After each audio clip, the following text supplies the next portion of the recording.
everyone, and welcome to another review of the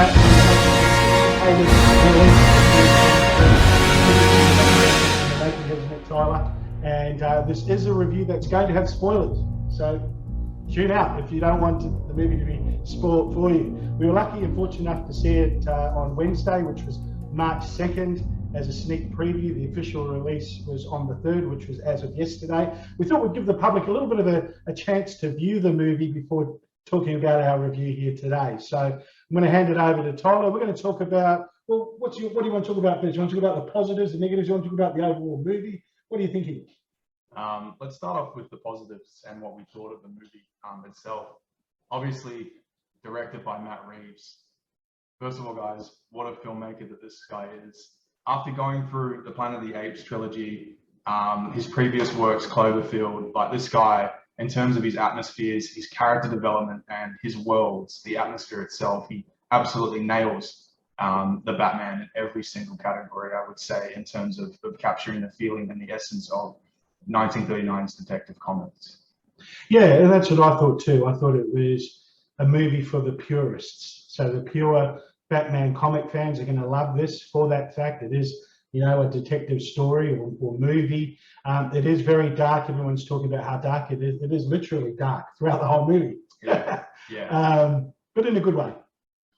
I would say, you know, in terms of tonal choices, it's going to be interesting to see what the overall audience, you know, their scorers themselves and how they rate the movie, because I feel like this movie in particular is not your, you know, every goer's movie. It's definitely something that is an alternative take and something that feels straight ripped out of a comic book page that's been adapted onto screen, which is, it's a massive achievement in terms of what Reeves was able to do.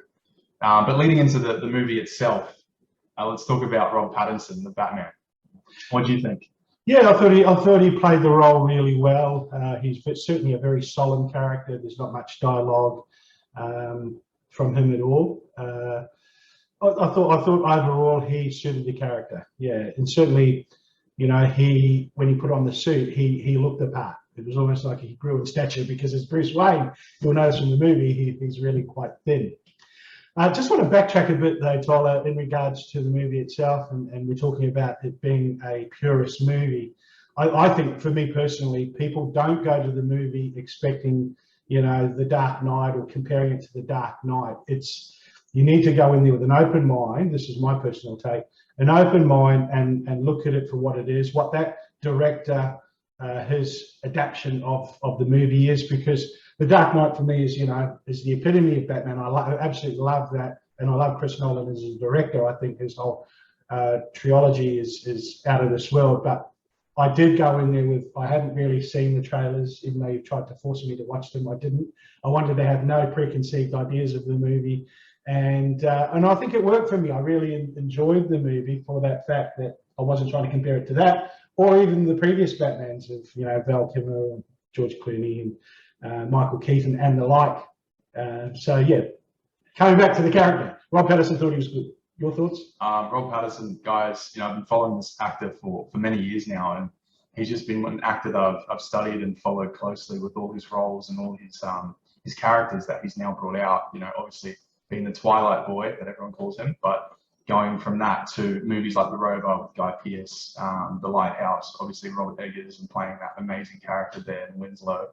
And then, of course, Tenet, a bunch of other roles that he's done that this guy, I just feel, is just building himself back into an A-list actor. And, you know, the Batman's no different. By far, in terms of how he plays the Batman, it is the most broody, it is the most emo, goth, Kurt Cobain-esque Batman that we have never seen.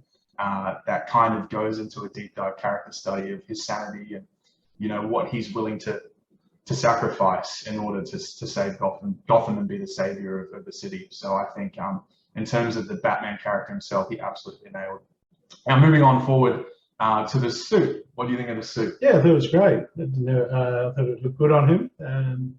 Yeah, no problems with that. I have no problems. I can't talk enough about the suit. Like, this is my favorite freaking suit we've ever gotten from a Batman.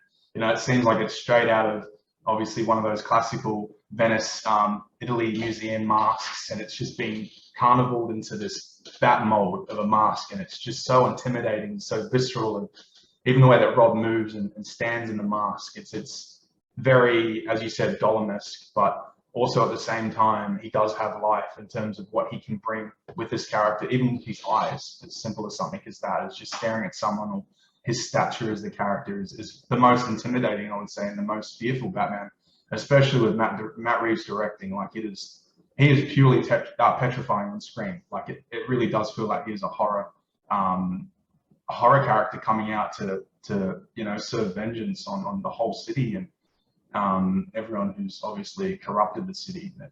It's just awesome to see, and I don't think it's a take that we've ever gotten before, and I really do applaud Rob and Matt Reeves for that adaptation as well. Yeah, and we wanted it to be different. I mean, let's face it, we didn't want it to feel like Christopher Nolan. We didn't want it to,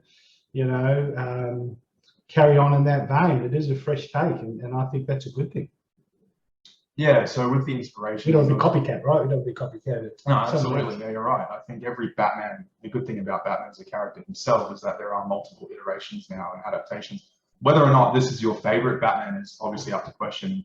We can only see as time goes on who will be the definitive Batman, but I believe solely from this film alone that there's a potential that after this new trilogy by Reeves is done, fingers crossed it is a trilogy, that this will be the definitive Batman, the closest thing to the comics, the most intellectual, gifted, and also probably the most angry Batman and fearful. Like, I really do think that, I just can't talk enough about the suit. It's my favorite thing about the character, probably my favorite thing about the movie, really. Like, it's straight out of the Arkham games with the body armor.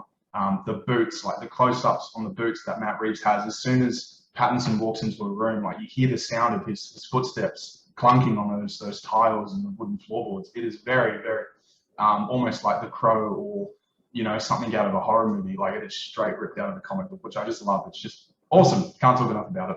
Yeah, I also like the fact that it's the realness of it too. It's a very human, very tormented and emotional Batman, as opposed to, say, Zack Snyder take on Batman, which with all the other characters and there's aliens and all people flying and things like that. It's a very real Batman, which I think gives it a good human element to it. I like that as well. Other characters in the movie, were you pretty happy with everybody else's performances? I personally quite liked the police captain. Yeah, I thought it was Lieutenant Gordon. Yeah, he was good. Gordon, that's it.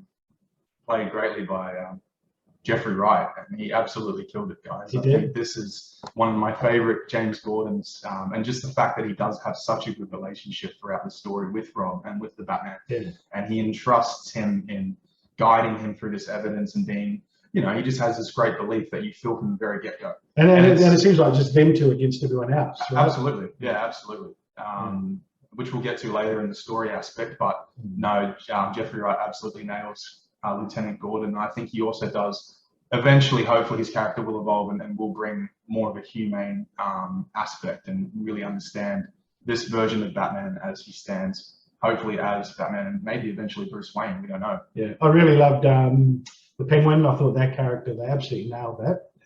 Who played that role was believable. Colin Farrell played the Penguin. No, was it Colin Farrell? Colin Farrell, yeah. Colin Farrell. He was awesome. I never would have thought that at all. He was. Sorry to spoil that if you didn't know. He was absolutely amazing. Like, the prosthetics that they had on his face, the makeup, he was unrecognizable. And he almost brought this gravitas of something you'd see out of The Godfather or a late Martin Scorsese movie, mainly something out of like Shutter Island, that kind of accent, or Taxi Driver. It's just straight at what I'd imagined from the Penguin, but definitely not the Penguin that I expected Colin Farrell to play.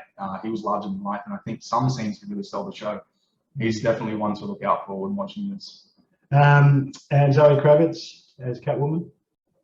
Zoe Kravitz was awesome. She's probably my favorite Catwoman since Michelle Pfeiffer. I'm not 100% sold on the costume itself. I understand that she's a street thief and a cat burglar, and she doesn't have much money. She's still trying to get by with, stealing stuff and selling it off. But I felt like they could have probably done a little bit better in terms of the costume. Could have been more sexy. Could have been more sexy, more comic book-esque. But regardless, I think when she's got the mask off and she's interacting with Pattinson and Bruce, she is very vulnerable.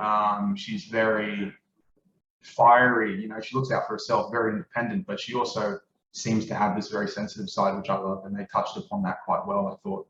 Yeah, yeah, and I thought that the chemistry between the two of them and the scenes that they had really came across. It was authentic, and I thought they were really good emotional scenes of connection.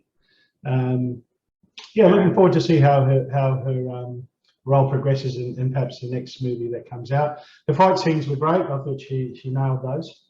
Yeah, she was awesome in the fight scenes. Some of the best acrobatics, martial arts you see from Catwoman, definitely.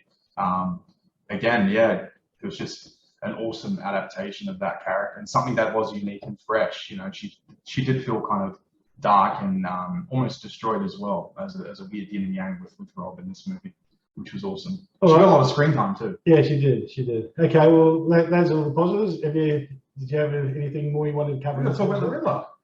The Riddler, the main villain of the movie. Yes, of course, yes, the Riddler. He was one of my favorite aspects of this movie. Holy shit, Paul Dano, can't talk enough about him. Like from watching Prisoners, which we actually watched not too long ago.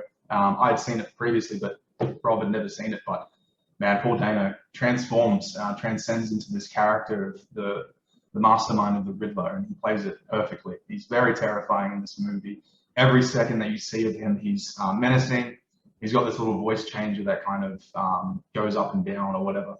But the way that they can do his voice when he's on these calls and on these, coding phone calls, I guess, with Batman and typing with all his riddle codes and stuff, he's awesome. He's freaking awesome. Yeah. I mean, he looks like kind of like the kid next door / serial killer.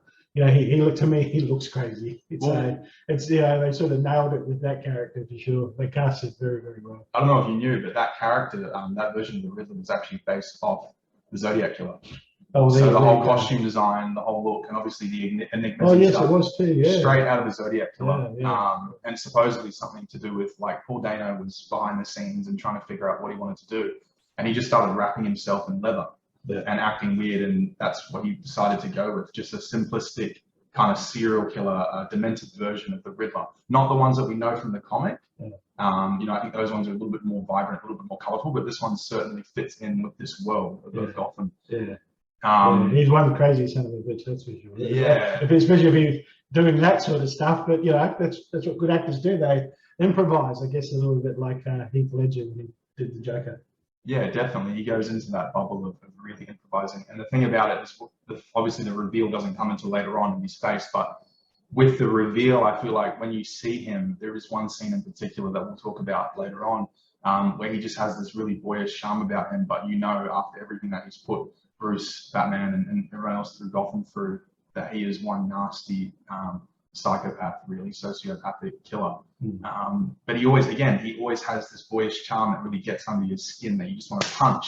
But then you also understand why he's doing what he's doing, and you also have a sense of empathy for him, in a sense, by the end of the movie at least, in a sick way, because of everything that he's gone through as well prior to becoming that person. Yeah, that's right. Yeah. Next up, we probably should talk about the story, our positives on the story. I'll start with you. What do you think? I love the story. I thought the story was good. I thought the character development throughout the movie worked well. I thought the thriller part of it, where he's trying to figure out why and who and all the rest of it was killing all these people. So no, I thought it went well. I think it flowed. Yeah. Look, this is one bit of the movie that I'm going to get to later on as well with my mixed aspects. I enjoyed the story. I thought it was awesome. I thought it was very engaging. I thought it was something different. Again, something that was probably straight out of anything you'd see in an Alan Moore or even a freaking, what's his name? Scott Snyder from the recent New 52. It was very dark, very visceral, but also at the same time, like with the narration, I felt like you really understood this version of Batman a lot more and a lot easier because he's literally talking to the audience at times. He says things like, I am the shadows, or whatever else, something crazy. But you really get an insight of what he's doing and why he's doing it. The story part that I'm kind of mixed on is just more or less the detective side of it. Like, I think it's awesome that it's the first movie that really, appreciates and understands that and explores it. But I don't necessarily think it quite holds up to what was promised or what I thought it could have been. I find that with movies that do dive into mystery / thriller aspects, there's more of a bit of a cat and mouse game for what I like to see, and a more of a keep you guessing type of feel. And I didn't really have that throughout this movie. It just kind of felt like Gordon, Jeffrey Wright, and Batman Rob Pattinson was kind of going to point A to point B. And in between, we had all these side characters and subplots that were awesome to see. Like, this is my favorite. Don't get me wrong, this is my favorite version, I think, of Batman so far as a character, and Gotham itself as well. But it just had a lot going for it. And I don't necessarily think that the story was fully developed. And maybe that was because Matt Reeves co-wrote it as well as directed it. I'm not sure. But yeah, look, the story is a runtime of 3 hours and something minutes. And I think for the most part it works. It's just certain choices throughout the detective side that I felt were a little bit dragged out, and I would have liked to have seen a little bit more action. Yeah. Now, speaking of the action, this is one of my favorite aspects of the movie. Holy fuck, this is like the epiphany of Batman vengeance, martial arts, everything you want to see from a Batman movie. This is the most epic fight scenes I have seen by far. Probably next to the Ben Affleck warehouse scene. Like, some of the fight scenes in this movie are just absolutely memorizing, horrifically violent, brutal, bone-crunchingly fun to watch and just be a part of. Especially with the sound effect. Like, if you watch this in an IMAX or a Dolby sound, the impact of the fists, you know, the cars, the elbows, everything that you hear is bone crunching, which I really love, and I think it adds to the effect of the overall fight choreography and action set pieces. Yeah, it was great. Yeah, it was great. I enjoyed it, and really loved the car chasing scene where he's chasing the Penguin. I won't say too much more about that. I'll leave that for viewers to see. But that was, for me, was very epic. Yeah, obviously this is a spoiler review. That was freaking awesome, and I think if there's any moment that you're going to take away from this movie that's going to be considered iconic or legendary, it's going to be that Penguin car chase scene that you see in the trailers. Now, yeah, it was just freaking amazing, that one scene, but we won't dive too much deep into that, I guess. It's probably better just to see it on screen, even though I want to talk about it. And okay, so we covered that. What's the negatives? Well, the mixed aspects, I think we'll start with. The mixed aspects, I kind of gave my thoughts about the story, so I'm not going to dive into details in regards to that anymore, because I think that's pretty straightforward if you've seen the movie. Now, one thing I'll say about having seen previous reviews of people is that they're very mixed on this movie. And I think that this is a movie that will devise a lot of fans of Batman.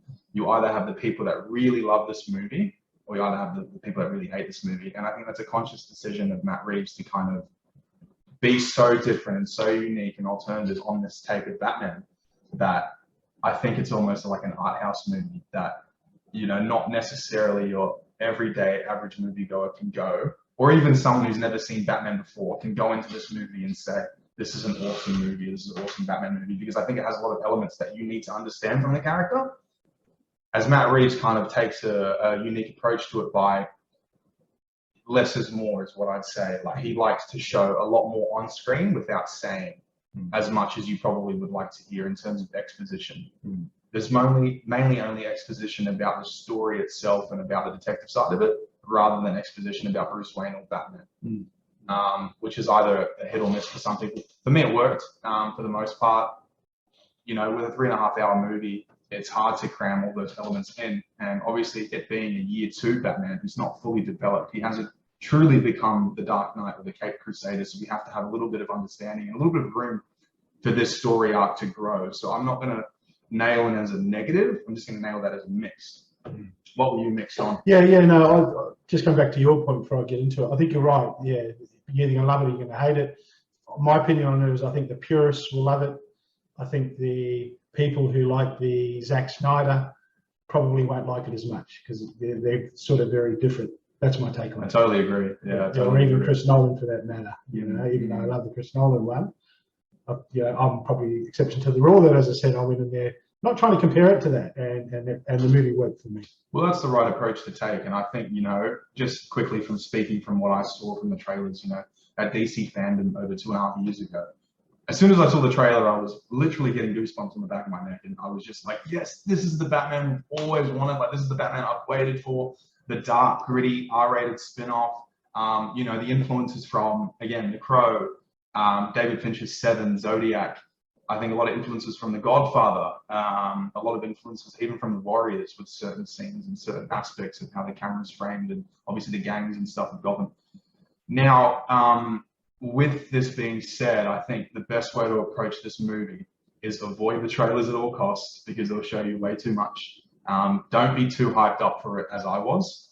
We'll get to my final score, but don't be as hyped up to see this if you think it's going to be some action-oriented espionage movie. It's definitely more of a slow burn detective mystery thriller that really thrives and kind of takes flavor in the richness of the world and the richness of the characters more than anything. And I think that's probably the strongest aspect of the story and the strongest thing that I can say. But I agree with Rob that you got to take this as a different, unique take and go in open-minded as a fresh, unique approach to the character and to the world. If you go on with expectations really high, you might be disappointed, or you even might boycott the movie like I have seen some people. But it is interesting to see so many divisive opinions at the end of the day.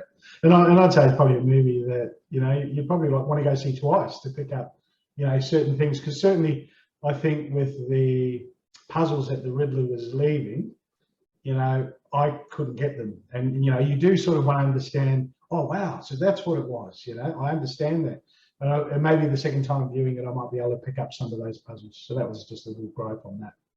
Soundtrack, what do you think of the soundtrack? Oh, this is by far my favorite Batman soundtrack, by far. Hans Zimmer obviously is a more realistic approach and more sounds and instrumentation and ambience, I think, for the Chicago Gotham that they were going for. Again, I don't want to compare, but man, this is the most epic, by far the darkest and most grunge soundtrack that I think that Batman probably has deserved for a long, long time. And we finally got it with Michael Giacchino's. I can't wait to buy it in vinyl and actually have it to listen to over and over. This is awesome, and I think it's probably something that you'd hear from Danny Elfman's obviously spin-off or whatever movie you want to see from a Batman. Like, this is definitely the richest, most flavorsome soundtrack, I would say, by a composer in a modern superhero movie. Yeah, I've played it so many times. I've played it 200 times. The main theme that is just epic. Yeah, the main theme might be. I mean, for me overall, I didn't really like it. Yes, I know some songs suited the movie. Overall, I would have liked it to be. No, I don't know. If it was the theatre, I would have liked it to be a little bit louder. Some parts of the movie it was loud, and I felt it. Got the emotions going. Other parts it was really quiet. So that might have been the movie theatre itself, not the film. I just found the music a lot of times was just. Yes, it suited the mood, but it was too dark, too depressing for me. I do like the Hans Zimmer and, epic soundscape, get your heart going, that type of thing. But each to their own. Yeah, I think, with the Nirvana and Kurt Cobain aspect, it was very unique and very different. But as you said, like, it kind of suited the character.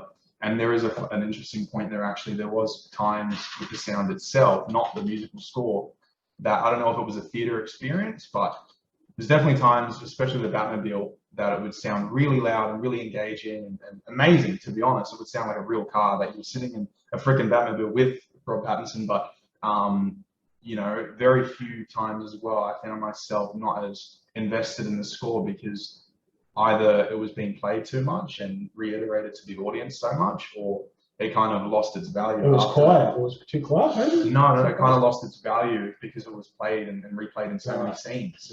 Yeah. That's right, it was, yeah. So sort of replaying the same thing. Yeah, and it was odd because you played it in the trailer, you played it in the, obviously the free trailers you had, and you played it in YouTube clips and things like that, and you played it multiple times throughout the movie.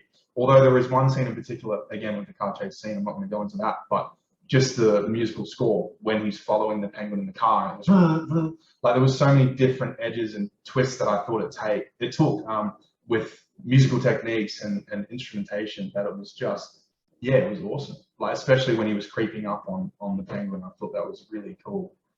But yeah, there was times where I felt also that the sound quality, even of the talking, was lowered, and the ambience was louder, or vice versa. And I think that might have been a theatre thing. I don't know if it was necessarily the movie, which is really odd, because most people have praised this movie for its sound, at least, and its effects. Now, speaking of the visual effects, what do you think of those? Yeah, fabulous. Yeah, the sets were tremendous. Yeah, I thought it really suited the whole vibe of the movie. The action set pieces were remarkable in my opinion. I think it was one of the best that I'd seen on screen in many years. And to think that, you know, with the Batmobile, it was really a car that was used and driven through fire. It was just amazing that there was no CGI used whatsoever. Like that scene, countless other scenes as well, where you've just got these amazing action set pieces. Probably my favorite being when he goes to the nightclub in the beginning and he's just knocking everyone through and beating the fuck out of these goons, and he leads up to the Penguin. But the soundtrack of that boom, boom, that techno pumping while he's just breaking bones and like breaking people's noses and throwing them over, like, you know, throwing them down into the subway. It's just so dark and so like, yeah, entertaining to watch. And it's such a different take that you really do appreciate the fact that they were going for it. And for the most part, I felt like it was executed to a different degree we'd never seen before. And that will be often replayed. Although I will say one thing that I'm mixed on with that.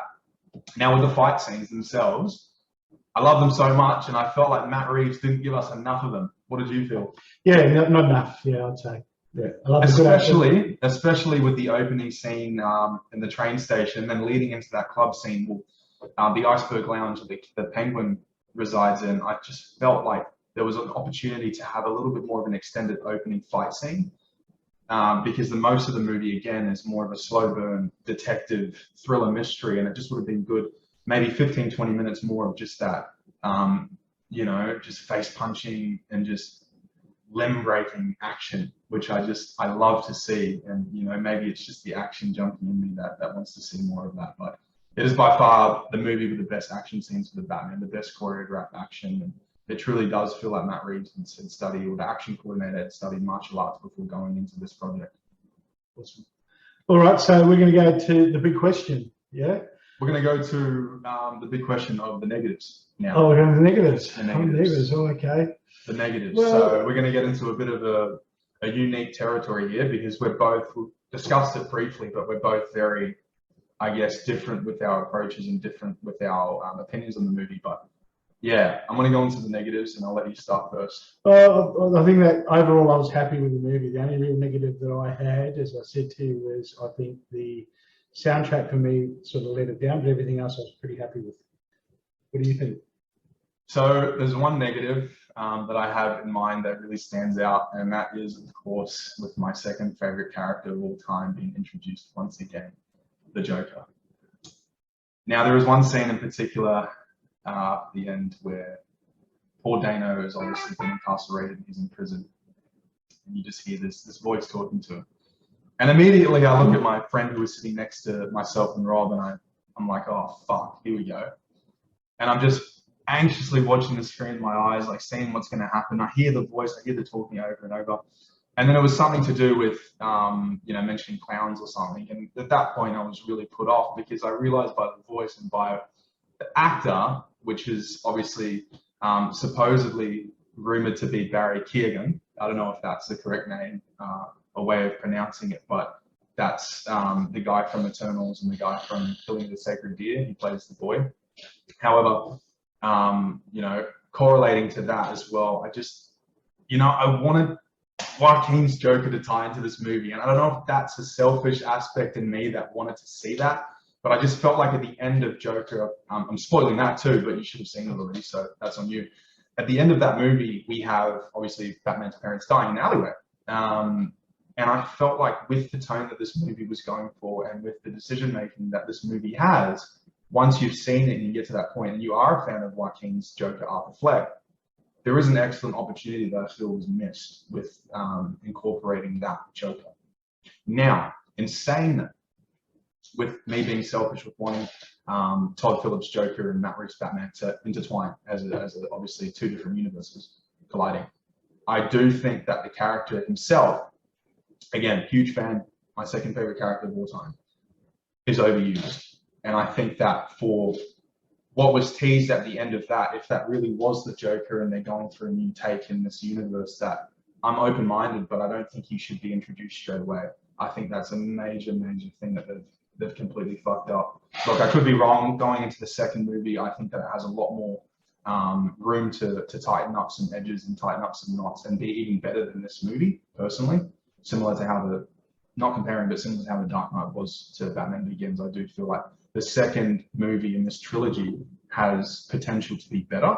I just don't want to see the main villain be reciprocated by Matt Reeves with the Joker. I'm very mixed on that. And immediately, as soon as it happened and the movie had finished, I did hear some other people in the crowd that were saying, I didn't want to see the Joker again. I'm not open to a new interpretation yet. I kind of just want Joaquin's version, because it was so great and it was so impactful, I felt, to kind of, sit in people's mouths a little bit longer and really digest into people's minds as possibly a new prospect for being the Joker. Again, I do want to see a Joker in this universe. Every universe with Batman needs a Joker. Every Gotham City needs the Clown Prince of Crime. I just feel like maybe it was a little bit too early. But this is just my initial thoughts anyway. Could change. I'm open to it being something that they can fix up in the future. Now, the second thing I will say with the movie that I'm going to a negative about is the vengeance part. Now, this is a minor nitpick and a little gripe that I have with films when they kind of overuse words or terminology again. Now, with this Batman in particular, they use vengeance about 10 times. Not only does he use it 3 or 4 times, there's other characters that say it, arguably, the most popular one being Catwoman, the Penguin. They say it multiple times, even when Catwoman's talking to him. And it just comes across as super, uncharacteristic of those characters to call him vengeance. You know what I mean? Because he mentions it once to this thug, and it's like, well, I understand this Batman's been going around for 2 years and maybe beating people up and then telling them he's vengeance, but there is no possible way, realistically, or comic book as well, that everyone's going around calling him vengeance over and over. Like, it just came off as something that was a little bit tacky and cheap for me. Again, very minor nitpick, and maybe I am nitpicking too much, but it's just me as a Batman fan. Like, I don't think he's very emotional in that side where he would convey that over and over and over. I think he would just beat the shit out of people and then leave and move on to do what he has to do. Like, I think the Bruce Wayne aspect, that side is more emotional, but everybody knows that the Bruce Wayne side of Batman is the mask, and he truly is the embodiment of fear as the Batman, and he thrives in being the Batman.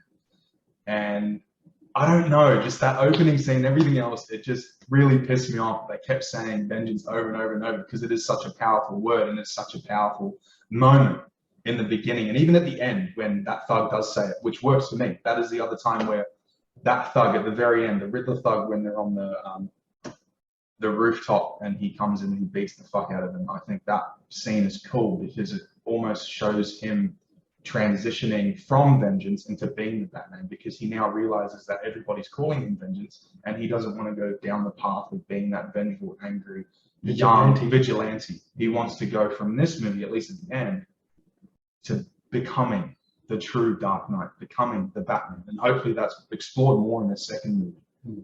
But that's 2 minor gripes. Overall, I think the film is fantastic.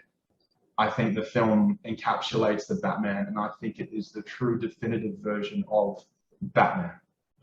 This is the bee's knees. Go out and see it. It's worth your money. It's worth seeing on the big screen. Do not watch it at home, and go enjoy The Dark Knight. Some people's asses. Well, there you go. And Matt, when you watch this video, the people have spoken. You can get Joaquin as the Joker in the next one, and you can lose the vengeance as well. We need Joaquin in the next one, Matt Reeves. Yeah. Please, if you're watching this, I need you. I know you don't want to connect to anything else in the Justice League or anything in DC. I don't give a fuck about that. Just bring the Joker we want into the next movie, if you're doing that. If not, which I would love to see personally, bring him into the trilogy, the 3rd movie. I think that would be freaking epic, because it's already been done in The Dark Knight in the 2nd movie anyway. Quick thing I wanted to add, I wanted to ask you, what did you think in terms of the length of the movie? I thought it was fine. I mean, I'm a guy who goes to bed fairly early. It was a late session, and I thought I'd fall asleep like I do with other movies that are on at that time. But no, it actually kept me engaged all the way through to the very end. So in that regard, I was very happy. I love the long movies. I love the movies that are 3 hours, 4 hours, because for me, it's an experience and it's value for money. You know, who doesn't want to be entertained for 4 hours? I love it. Bring it on. Longer the better. And again, without comparisons, I think the good thing about this character, once again, guys, is it should be left up to your own interpretation of what you want to see in a Batman and how you want to see it. I don't think you should go into this movie comparing any other Batman. Just enjoy all of them for what they are, because they're all special to us in our own ways. As silly and cheesy as that sounds, we do have so many different versions of this character now that I think are so awesome to have. Like, just a quick one as example, like Ben Affleck's, as you mentioned before, is probably most people's definitive true comic version up until this point.